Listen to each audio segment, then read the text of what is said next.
tulina mbaka Hon.LUTTAMAGUZI Asimattuse abayeekera bwami Museveni abadde bagenda okumukuba amasasi ate agamumiza omuka omusu.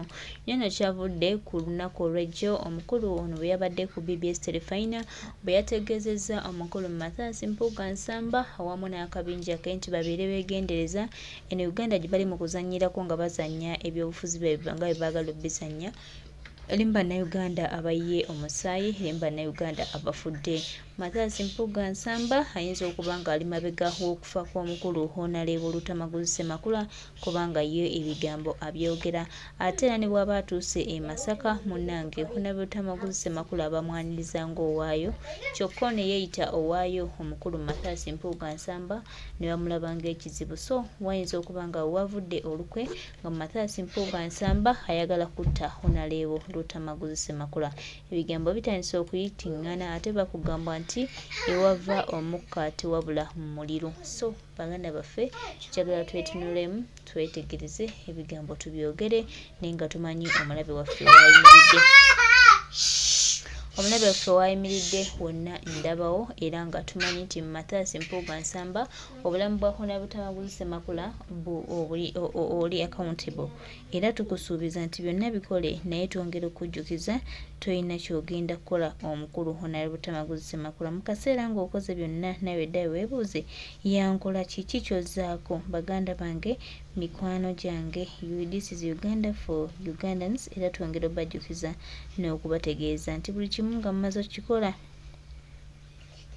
muzzaako ki. Mathias Mpuuga Nsamba entalo z'olwana ezitaliiyo olw'okuba nti gwoba n'ebibyo munnange byoyisaawo twongera okujjukiza kati bannayuganda baazibuka amaaso tebali mwoli katemba wammwe gwe mwakolanga ne bambidde gwe mwakolanga mu DP wano mu Nation platform oyo katembawo talina wagenda kuyingira. Tukumanyi neyakutuma tumumanyi n'ebyokola tubimanyi. Kakano n'akatambi akavuddeko kanaluzaala akaagala okuteesa omukulu Hon.LUTTAMAGUZI bigambo byali wano n'abyogera tweyanza nnyo Hon.LUTTAMAGUZI. Ojjukira luli Mpuuga bwe yali alwana n'embidde mukasambidde okukijjukira olutalo ndujjukira olutalo lwali lw'amaanyi era yali kunga ate ne tubagamba kyali kirala kati kunga Mpuuga bwe yali alwana n'embidde baali balwanira ki e Masaka bali balwanira bifo anti nga naye buwali nze saali na competitor wange wa DP tali nayo kakati Masaka is just a smaller fraction of Uganda. Katundu katone cha Uganda. Yetu nauli anti Mpuuga na mayanja nyabedi wanika. Anti kati cheche nkugambye era chetubagamba decorum. Ate bino ebimu biri instigated by the state. We are not fools. Museveni atabudde DP agiguze nga bulijjo bwabadde agikozesa nti nasale bedie. Atabudde UPC agiguze nga bwagikozesa. Atabudde FDC nga bojja olutalo olugirimu. Kati addidde tiimu ze ezimu yazanyanga na emizannyo eno mu DP buloka mu DP buloka zaleesa ate zitabule mu NUP. Kati fe broader picture yaffe eri mu kununula ggwanga si mu bufofofo buno bw'owulira obutonotono bugundi Yesu akira akafo kange waliwo akatunuulira obusiba buyita district supremacy bugundi bwayogera mu district n'abeera wakira. Please fe ekifaananyi kyaffe kitunuulira kununula ggwanga lyaffe. Kamuyita omwana yali atuorganizinze Kyagulanyi Center mu yatusanga nga tulinga endiga ezitaliiko mulunzi nga mumanyi diiru zammwe ze mwagobanga era ne kakati abamu kyagoba diiru zammwe eri kati kubanga ekiseera kino buli omu yeetaaga munne ate abamu kumwe mufunye bingi mulidde mubwegedde mulinga Bayibuli wetera okwogera mu kitabo kya King Solomon omukyalo oli agamba mbu omwana tumusememu mwe musazeewo kututtira okununula kwaffe ku lw'okulya some of you. Ate nze ne kyenkugamba ebintu ebimu state yebitaddemu amaanyi n'olaba state erina media zayo zeekozesa nuupu ekuba nuupu n'omubuuza nti nuupu kati naye efuuse lekitya wolowooza ebibiina ebirala biri very peaceful. Waliwo ekibiina ekirala kibaddeko omukungu waakyo gwe bajjeeko taliiko mulunzi nga mumanyi diiru zammwe ze mwagobanga era ne kakati abamu kyagoba diiru zammwe eri kati kubanga ekiseera kino buli omu yeetaaga munne ate abamu ku mmwe mufunye bingi mulidde mubwegedde mulinga bayibuli wetera okwogera mu kitabo kya King Solomon omukyalo oli agamba mbu omwana tumusememu mwe musazeewo okututtira okununula kwaffe ku lw'okulya some of you ate nze ne kyenkugamba ebintu ebimu state yebitaddemu amaanyi n'olaba state erina media zayo zeekozesa nuupu ekuba nuupu n'omubuuza nti nuupu kati naye efuuse lekitya wolowooza ebibiina ebirala biri very peaceful waliwo ekibiina ekirala kibaddeko omukungu waakyo gwe bagjeeko biliyoni 2.5 ewaka baatoddeko butoozi naye abo muli ababoogerako ku mikutu emirala kakati waliwo ne ba state agents abakolera media houses nopu bakulage nti omuliro gukutte okumalamu amaanyi nammwe tuba watching state agents abali mu media houses omuliro guliwo gwe Masaka si muliro kubanga otunulya abali e Masaka is just a smaller fraction of Uganda ate nabo abali e Masaka bantu bakulu babaddeko eno basinga eno mu bibiina ebirala ate ffe nga tubagamba nti bw'olabanga mu nupu bakunyigiriza excuse me abamu mweyita b'amaanyi nga tatoleetangayo yadde bakansala babiri mu nuupu nga wano waliwo omukulu omu yali aŋŋamba wa wano ava Mengwa yagala Luttamaguzi kati mwe mubeereeyo temuzimba bantu ne mugamba nti Buganda yabazimba mutulageeyo bannabyafuzi bameka be muzimbye abayamba Buganda teyabakugamba eti nkugambye omukulu omu yaŋŋamba eri tozimba nti Buganda bwe yabazimba mutubuulire bameka nammwe be muzimbye kakati yenda okutunulatunula ng'amagamaga ne mugamba nti bwe mubanga muleeta emboozi zammwe naddala wali mu palamenti neetegerera era nkubuulya nti tumanyi oyinza okuzannya wano bano osobola okubazanyirako kuba population nyangu okuzanyirako naye ffe abali wali abalina lenzi nsooka nembuuza isn't there an invisible hand of Mr. Museveni kubanga abamu bano balowooza beta smart politicians of the 21st century nsigaza ntono nenja kubuuza Kagabo wa Bukoto South Jimirwanga wantenjeru gye badduka e Masaka bali balwanira bifo anti nze saali na competitor wange wa DP taali nayo kakati Masaka is just a small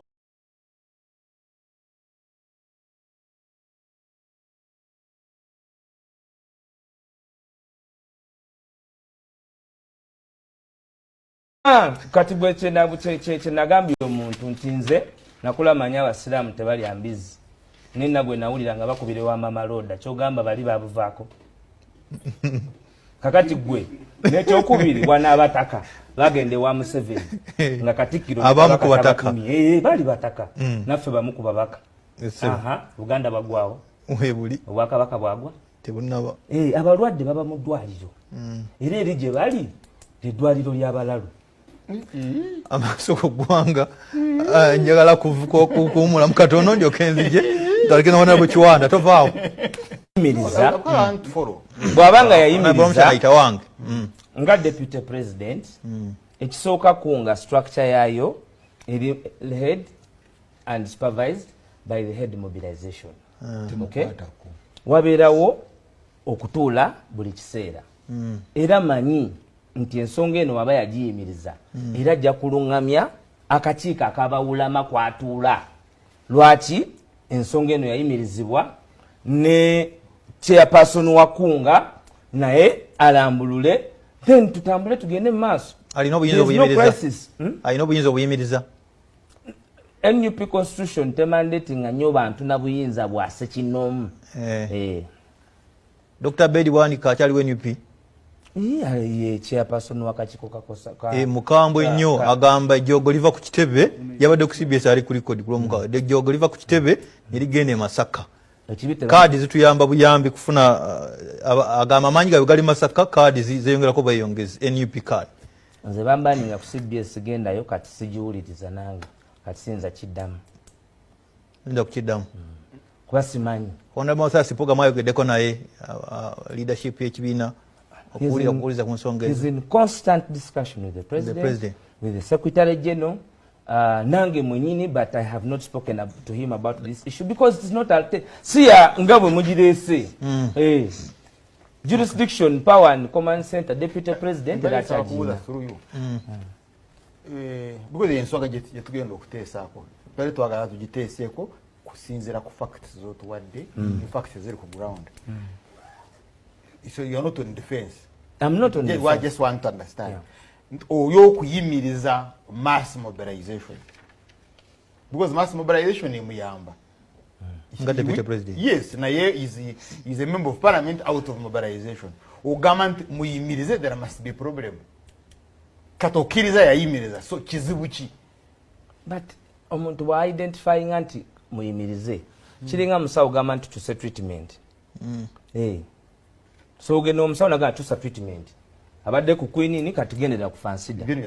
You get So in his wisdom, first of all aina obuyinza mu party because asalawo bino byonna ebiriwo ababimanyi. No crisis. Aina obuyinza obuyimiriza. NUP constitution temandating anyo bantu na buyinza bwa sekinomu. Dr. Bedi Wanika akyali wa NUP. Ye chairperson wakachiko kakosa ka. Mukambwe nnyo agamba ejjogo liva ku kitebe yabadde ku CBS ali ku record ku lwomuka. Ejjogo liva ku kitebe erigende Masaka. Kaadi zituyamba buyambi kufuna agamba amanyi gawe gali Masaka kaadi zeyongerako bayongezi NUP card. Nze bambaninga ku CBS gendayo kati sijiwuliriza nange kati sinza kiddamu. Nda ku kiddamu. Kuba simanyi. Hon.LUTTAMAGUZI Asimattuse ayogeddeko naye leadership y'ekibiina okuwuliza ku nsonga ezo. He's in constant discussion with the president. With the Secretary General. Nange mwenyini, but I have not spoken to him about this issue because it's not siya ngabwe mujirese.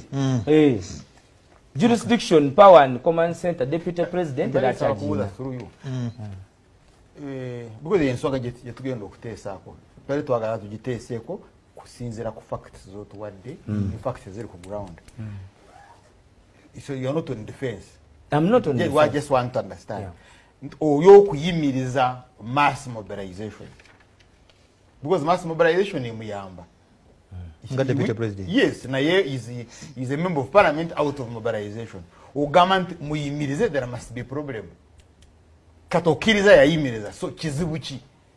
But omuntu wa identifying anti muyimirize.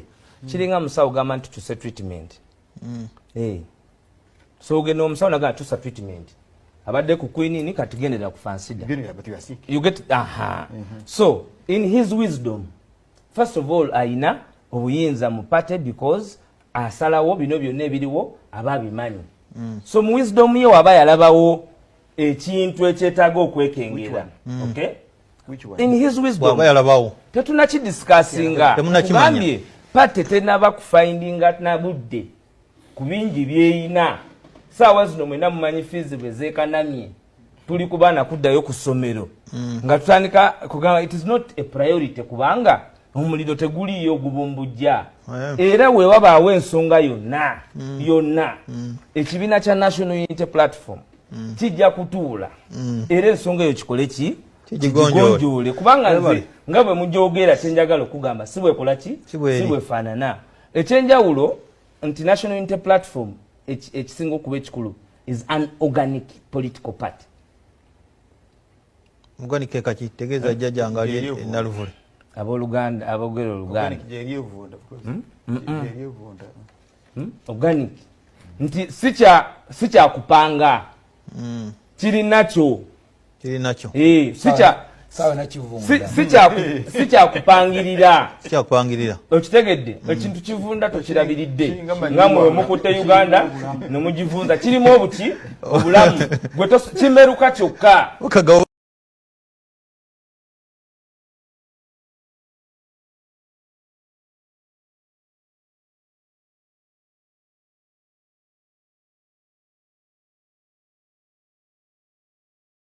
Family emu bweti netigomya Uganda. Ono ekyamusibya lwa kugendako office za NUP n'azikuba amasasi emirundi ebiri ng'avuga ayitawo bwakuba amasasi.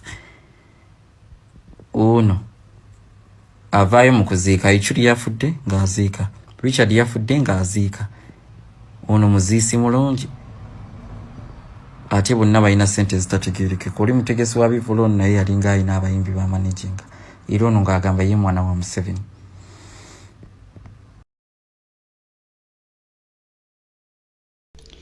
Tweyanzizza nnyo abakulu Alex Waiso Mufumbiro awamu ne Hon.LUTTAMAGUZI Luttamaguzi mwebale kusomesa ggwanga era mwebale kulaga gubiina guno ogwaze ne gwezinga ku Uganda nga gukulembeddwa omukulu Mike Mukula abagamba nti Buganda tejja kufuga wano gy'oli ne batamanya nti ate Buganda wano yeyaniriza mwami Yoweri Kaguta Museveni awamu ne kagurupu ke. Tweyanzanye ebigambo ebyo ebirungi bye mutuwadde tusaba na Uganda ababaagala enkyukakyuka era abaagala Uganda otambula ng'egenda mu maaso bafune ekyenjawulo kye bakoopinga tutambule bulungi tutereze eggwanga lyaffe Uganda etunyumire era bannayuganda bafunemu essanyu ate era n'obuwanguzi tweyanziza nnyo.